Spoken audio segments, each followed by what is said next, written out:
Study कर रहे हैं अपना 11th केमिस्ट्री का थर्ड लेक्चर, जिसका टॉपिक आज रहेगा chemical equations and concentration in the solutions. ठीक है, तो हम स्टार्ट करते हैं। केमिकल इक्वेशन क्या होता है? Chemical equation is short hand representation of chemical change in terms of symbol and formula. ठीक है, इसका मतलब ये हुआ कि जो केमिकल चेंज हो रहा है उसका शॉर्ट हैंड रिप्रेजेंटेशन को ही हम केमिकल इक्वेशन कहते हैं। जैसे कि अगर मैं सपोज एग्जांपल कह रहा हूँ C+O2 गिव्स CO2। ठीक है, ये मैंने एक केमिकल इक्वेशन लिखी है। तो इसमें मैंने क्या किया है, C का मतलब होगा carbon, O means oxygen and CO2 is carbon dioxide. तो मैंने यहाँ पे पूरा कार्बन नहीं लिखा है, मैंने उसका सिंबल लिखा है। ठीक है, तो वही बोला है short hand representation of chemical change. यहाँ पे एक केमिकल का चेंज हो रहा है, कार्बन और ऑक्सीजन मिलके कार्बन डाइऑक्साइड गैस बना रहे हैं। तो केमिकल चेंज हो रहा है और उस केमिकल चेंज को हमने कैसे रिप्रेजेंट किया है, सिंबल्स में रिप्रेजेंट किया है। ठीक है, तो इस पूरी चीज़ को हम बोलेंगे केमिकल इक्वेशन।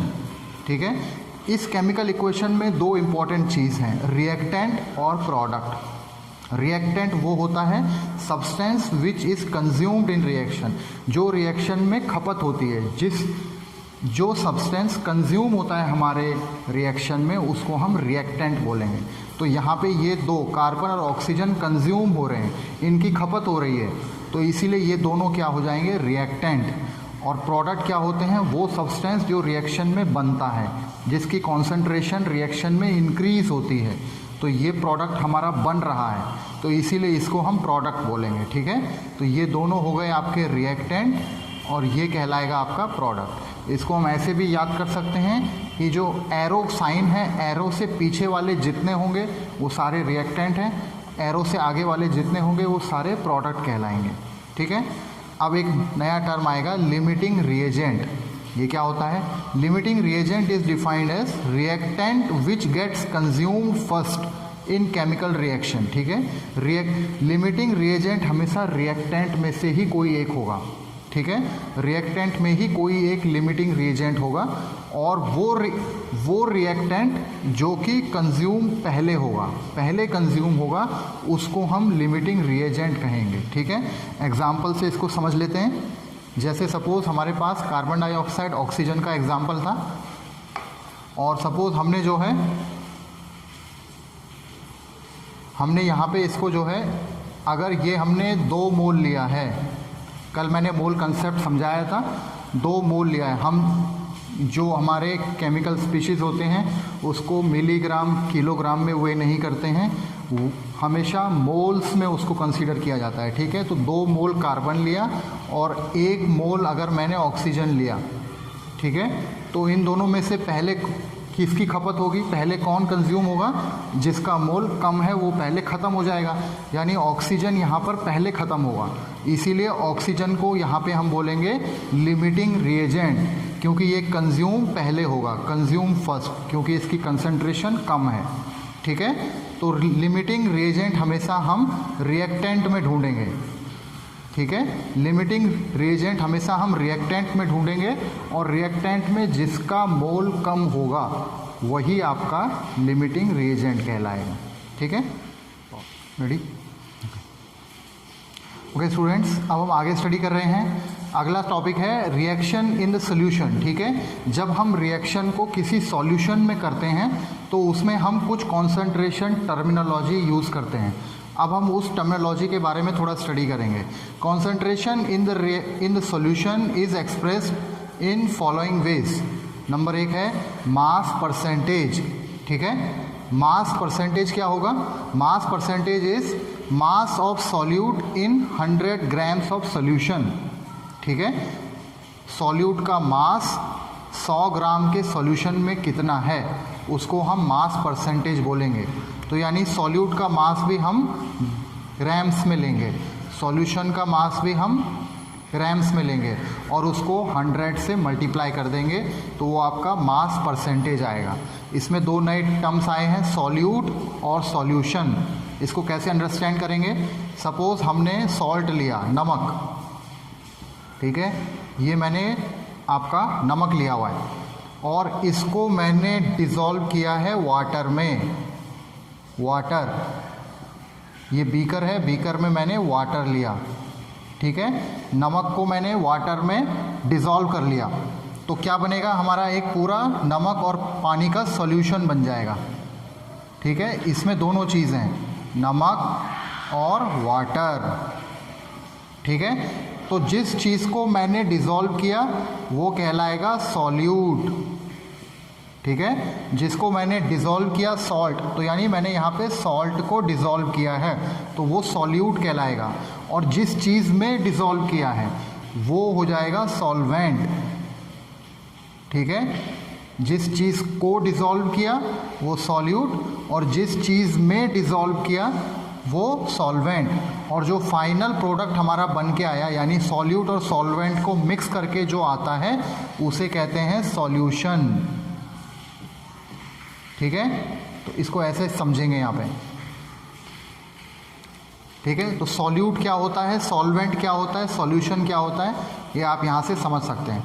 तो हमने यहाँ पे मास परसेंटेज का फॉर्मूला क्या बोला, मास ऑफ सॉल्यूट, मतलब जिसको हमें डिसॉल्व करना है, जैसे सॉल्ट, तो जिसको डिसॉल्व करना है उसका ग्राम अपॉन टोटल सॉल्यूशन का ग्राम, टोटल सॉल्यूशन का ग्राम कितना है इनटू 100 कर देंगे तो वो मास परसेंटेज आ जाएगा। एग्जाम्पल अगर जैसे कहीं पे लिखा है 5% सॉल्यूशन ऑफ NaCl, कहीं पर अगर ऐसे शब्द आएगा 5% सॉल्यूशन है NaCl का, इसका मतलब ये होगा कि हमने 5 ग्राम NaCl को डिसॉल्व किया है और हमें टोटल मिला है 100 ग्राम का सॉल्यूशन, ठीक है। अगर कहीं पे ये शब्द आएगा इसका मतलब ये होगा कि हमें 5 ग्राम सॉल्यूट, ये सॉल्यूट होगा जिसको डिसॉल्व कर रहे हैं, तो 5 ग्राम NaCl जो कि सॉल्यूट है उसको डिसॉल्व किया और टोटल सॉल्यूशन जो हमें मिला है वो है 100 ग्राम का। ऐसे हम कंसीडर करेंगे मास परसेंटेज को। नेक्स्ट है वॉल्यूम परसेंटेज। सेम है, जैसे मास था वैसे ही वॉल्यूम है। यहाँ पे हर चीज़ वॉल्यूम्स के यूनिट में आएगी। ऊपर जो यूनिट आ रही थी वो मास की यूनिट थी ग्राम्स में, अभी जो यूनिट आएगी वो वॉल्यूम की आ सकती है, सेंटीमीटर क्यूब आ सकता है, मिलीलीटर, लीटर, कुछ भी आ सकता है। तो डेफिनेशन क्या होगी, वॉल्यूम ऑफ सॉल्यूट यूनिट। अब यूनिट यहाँ पे हम कुछ भी ले सकते हैं, लीटर, मिलीलीटर, सेंटीमीटर क्यूब, ठीक है। तो यूनिट का मतलब यहाँ पे ये चीज़ है, हम यहाँ पे सेंटीमीटर क्यूब, लीटर या मिलीलीटर, तो वॉल्यूम की यूनिट्स हम लेंगे यहाँ पे। तो सॉल्यूट की unit in 100 unit volume of solution, तो सॉल्यूशन का यूनिट वॉल्यूम भी 100 लेंगे, सेम फॉर्मूला होगा, ठीक है। वॉल्यूम लेंगे सॉल्यूट का अपॉन सॉल्यूशन का वॉल्यूम लेंगे इनटू 100 कर देंगे, वो आपका वॉल्यूम परसेंटेज आ जाएगा। वॉल्यूम परसेंटेज को इस वे में शो करते हैं V अपॉन V, ठीक है। तो अगर जैसे कहीं पे लिखा है 5% V upon V solution of ethanol, ethanol, methanol, कोई भी लिक्विड यहाँ पे ले सकते हैं, तो 5% वॉल्यूम बाय वॉल्यूम का मतलब होगा कि हमने 5 ml सॉल्यूट यूज़ किया है। सॉल्यूट क्या है, जिसको घोला गया, इथेनॉल। तो 5 ml इथेनॉल को हमने डिसॉल्व किया और हमें टोटल सॉल्यूशन कितना मिला, 100 ml। ml क्या है यहाँ पे, वॉल्यूम की यूनिट। तो क्योंकि वॉल्यूम की यूनिट यूज़ की गई है इसीलिए ये कहलाएगा वॉल्यूम परसेंटेज, ठीक है। तो यहाँ पे आपके दो इम्पॉर्टेंट टॉपिक हो गए, मास परसेंटेज और वॉल्यूम परसेंटेज। ओके स्टूडेंट्स, अब हम स्टडी कर रहे हैं अगला टॉपिक, उसी का ही थर्ड पार्ट है मोलैरिटी। मोलैरिटी भी हम इस टर्मिनोलॉजी से भी हम एक कॉन्सेंट्रेशन टर्म्स को ही डिफाइन करते हैं, ठीक है। सॉल्यूशन की कंसंट्रेशन को कैसे करेंगे define, number of moles of solute dissolved in 1 litre of solution. Solution के 1 लीटर में कितने मोल सॉल्यूट घुले हुए हैं उसको हम बोलेंगे मोलैरिटी, ठीक है। तो इसमें इंपॉर्टेंट चीज़ क्या याद करने वाली है, सॉल्यूशन का वॉल्यूम हमेशा लीटर में होना चाहिए। अगर क्वेश्चन में मिलीलीटर दिया है या सेंटीलीटर तो उसको आप लीटर में कन्वर्ट जरूर करेंगे। तो सॉल्यूशन का वॉल्यूम लीटर में अपॉन में आएगा और न्यूमरेटर में आएगा number of moles of solute, ठीक है। तो this by this gives molarity. Molarity को हम हमेशा बड़े कैपिटल एम से डिनोट करते हैं, ठीक है। तो इसका सिंबल कैपिटल एम है और यूनिट क्या हो जाएगी, मोल और लीटर, ठीक है। तो मोल पर लीटर यूनिट हो जाएगी मोल पर लीटर, ठीक है। और मोल्स कैलकुलेट करने का फॉर्मूला मैंने कल समझाया था। मोल्स ऑफ सॉल्यूट अगर निकालने हैं तो क्या होगा, मास ऑफ सॉल्यूट जो कि होगा ग्राम में, ठीक है, upon molecular weight of solute, ठीक है। Mass of solute upon molecular weight of solute, यहाँ से आपका मोल्स आ जाएंगे और वॉल्यूम ऑफ सॉल्यूशन को हम लीटर में लेंगे। ये पूरा सॉल्व करेंगे, पूरे सॉल्यूशन की मोलैरिटी आ जाएगी। मोलैरिटी से हम हमेशा कॉन्सेंट्रेशन डिफाइन करते हैं। अगला टर्मिनोलॉजी है मोलैलिटी। मोलैलिटी से भी हम कॉन्सेंट्रेशन ही डिफाइन करते हैं, लेकिन मोलैरिटी और मोलैलिटी अंतर सिर्फ है आर का और एल का, ठीक है। यहाँ पे एल है, यहाँ पे आर है, बाकी सब सेम है।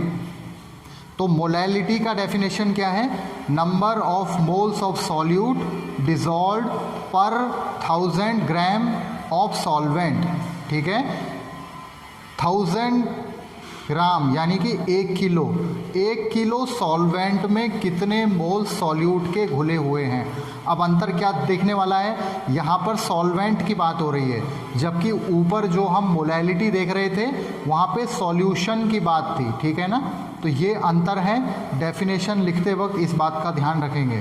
मोलैलिटी में सॉल्यूशन का लीटर लेते हैं, जबकि मोलैलिटी में सॉल्वेंट का ग्राम में लेते हैं, 1000 ग्राम या 1 किलो लेंगे, ठीक है। ये अंतर है। तो मोलैलिटी का फॉर्मूला हो जाएगा moles of solute upon weight of solvent in gram into 1000, और अगर आपने यहाँ पे केजी में लिया होगा तब 1000 से मल्टीप्लाई नहीं करेंगे, ठीक है। तो ये फॉर्मूला हो जाएगा आपका मोलैलिटी का। तो सॉल्वेंट यहाँ पे लेना है, ऊपर हमने सॉल्यूशन लिया था, तो वेट ऑफ सॉल्वेंट इन ग्राम, और इसका सिंबल छोटा एम है, यहाँ पे सिंबल कैपिटल एम था, यहाँ पे सिंबल अब मोलैलिटी का छोटा एम है, और यूनिट क्या हो जाएगी, मोल अपॉन केजी, क्योंकि ये है ग्राम और इंटू 1000 ऊपर में गया है, तो ये अगर ग्राम अपॉन 1000 मैं कर दूंगा तो केजी हो जाएगा, तो इसकी यूनिट हो जाएगी मोल पर केजी, ठीक है। तो इससे भी हम कॉन्सेंट्रेशन ही डिफाइन करते हैं। ओके स्टूडेंट्स, अब हम थोड़े से प्रैक्टिस क्वेश्चन सॉल्व कर रहे हैं जो हमने आज स्टडी किया है उसके बेस पे, ठीक है। तो पहला क्वेश्चन है, what is percentage of carbon and oxygen in CO2 by mass, यानी कि हमें कैलकुलेट करना है मास परसेंटेज, ठीक है। मास परसेंटेज किसका कैलकुलेट करना है, कार्बन और ऑक्सीजन अलग अलग, CO2 का। तो पहले हम CO2 का अलग से मास कैलकुलेट कर लेंगे। कार्बन का मास कितना होता है, मॉलिक्यूलर वेट 12, ठीक है, प्लस ऑक्सीजन का मॉलिक्यूलर वेट कितना होगा 16, और 2 ऑक्सीजन है तो 2 से मल्टीप्लाई करेंगे, ठीक है। तो टोटल मास कितना हो जाएगा कार्बन डाइऑक्साइड का, 12 प्लस 32 यानी कि 44। तो ये टोटल मास आ गया। मास परसेंटेज का फॉर्मूला मैंने करवाया था, कार्बन का अगर मैं मास परसेंटेज निकालूंगा तो क्या बनेगा, कार्बन का मास अपॉन टोटल, टोटल क्या है CO2, CO2 का टोटल मास इंटू 100, ठीक है। तो कार्बन का मास कितना है, कार्बन का मास हम जानते हैं 12 होता है, अपॉन CO2 का मास अभी हमने कैलकुलेट किया 44 इंटू 100, ठीक है। सॉल्व कर लेना, जो भी आएगा आपका आंसर वो आपका कार्बन का मास परसेंटेज हो जाएगा, ठीक है। मैथ से यहाँ पे आप अपने आप सॉल्व कर सकते हैं। ऐसे ही ऑक्सीजन, ऑक्सीजन का मास परसेंटेज, तो ऑक्सीजन का मास अपॉन पूरे कंपाउंड का मास, ठीक है। तो ऑक्सीजन कहाँ मौजूद है, CO2 में मौजूद है, तो इसीलिए CO2 का मास इंटू 100। तो ऑक्सीजन का मास हम जानते हैं, मॉलिक्यूलर वेट ऑक्सीजन का 16, और CO2 का अभी हमने कैलकुलेट किया 44 इंटू 100। जो भी आपका सॉल्व करके आएगा वो आपका आंसर हो जाएगा। तो आपके ये 2 आंसर हो जाएंगे, ठीक है। मास परसेंटेज कार्बन का इतना आएगा और ऑक्सीजन का यहाँ पे जो भी सॉल्व करके आएगा वो आ जाएगा आपका, ठीक है। तो तो ये आपको खुद करना है, आप अपने आप प्रैक्टिस कर सकते हैं। फुल जूम में। ओके स्टूडेंट्स, अब हम स्टडी कर रहे हैं हमारा अगला क्वेश्चन, जो कि दिया गया है calculate molarity of NaOH in solution prepared by dissolving 4 gram of NaOH to form 250 ml of solution. ठीक है, तो इसमें हमें क्या करना है, इसमें हमें मोलैरिटी कैलकुलेट करनी है। ठीक है, मोलैरिटी का फॉर्मूला हमने सीखा था। मोलैरिटी का formula number of moles of solute upon volume of solution. ठीक है, ये फॉर्मूला अभी हमने सीखा था, तो यही फॉर्मूला हम यहाँ पे अप्लाई करेंगे। तो पहले हम कंफर्म कर लेंगे सॉल्यूट यहाँ पे क्या है, जिस चीज़ को घोला जा रहा है। तो ये साफ साफ कह रहा है prepared by dissolving 4 gram of NaOH। NaOH को डिसॉल्व किया है, तो सॉल्यूट हमारा NaOH हो गया। ठीक है, इतना हमें पता चल गया। सॉल्यूट कितना है, सॉल्यूट है NaOH, और कितना डिसॉल्व किया हमने, 4 ग्राम, तो ये उसका वेट हो जाएगा। ठीक है, अब फॉर्मूले में क्या आता है, मोल्स आते हैं। ठीक है, मोलैरिटी के फॉर्मूला में हमने समझाया है न्यूमरेटर में number of moles of solute आते हैं, यानी पहले इसके नंबर ऑफ मोल्स निकालने पड़ेंगे। तो हम पहले यहाँ पे निकाल लेते हैं number of moles of solute. Solute क्या है यहाँ पे, NaOH। तो इसके मोल्स कैसे निकालेंगे, मोल्स निकालने का फॉर्मूला मैंने लेक्चर नंबर 1 में करवाया है, सॉरी लेक्चर नंबर 2 में करवाया है, लिंक मैं डिस्क्रिप्शन में डाल दूंगा। तो ये है आपका weight of solute upon molecular weight. अब NaOH का मॉलिक्यूलर वेट कैसे निकालेंगे, Na का मॉलिक्यूलर वेट कितना होता है, 23। ठीक है, प्लस ऑक्सीजन का मॉलिक्यूलर वेट 16, हाइड्रोजन का मॉलिक्यूलर वेट 1। ठीक है, सबको जोड़ दिया हमने, तो ये हो गया आपका 4 अपॉन, इन सबको जोड़ेंगे तो ये बन जाएगा 40। ठीक है, तो ये हो जाएगा 1 अपॉन 10, यानी कि 0.1 मोल। तो हमारे पास मोल आ गया 0.1। ठीक है, अब दूसरा फॉर्मूला क्या होता था, मोलैरिटी, अगर मैं M लिख रहा हूँ, मोलैरिटी का फॉर्मूला होता है number of moles of solute upon volume of solution, solution in litre. ठीक है, तो volume of solution in litre, तो वॉल्यूम ऑफ सॉल्यूशन कितना बन रहा है, 250 ml, पर हमें चाहिए लीटर में, तो मिलीलीटर को लीटर में कन्वर्ट कर देंगे। ठीक है, तो अपॉन 250 मिलीलीटर को लीटर में कैसे कन्वर्ट करेंगे, 1000 से डिवाइड करेंगे, तो ये लीटर बन जाएगा। ठीक है, तो यहाँ पर भी ऐसे ही रहेगा 250 अपॉन 1000 लीटर। तो लास्ट में हमारा ये आया, तो अपॉन में इसके लिख दूंगा मैं 250 अपॉन 1000। ठीक है, तो इसको थोड़ा अलग से सॉल्व कर लेते हैं। तो मोलैरिटी कितना आ गया हमारा, मोल्स तो हैं हमारे 0.1 और 250 और 1000 ऊपर चला जाएगा। ठीक है, 0 से 0 कैंसिल हो जाएगा, 25 चौका 100, तो M इज इक्वल टू हो जाएगा 0.4 मोलर। ठीक है, हमेशा कैपिटल M से दिखाएंगे मोलैरिटी, अगर मोलैरिटी पूछा होता तब छोटे m से दिखाते हैं। तो यही आपका सवाल सॉल्व हो जाता है यहाँ पे। ठीक है, तो इसी के साथ हमारे ये टॉपिक फिनिश हो रहा है। आप इन टॉपिक्स को अपनी फेयर कॉपी में लिखिए और इन क्वेश्चंस को भी प्रैक्टिस करिए। ठीक है।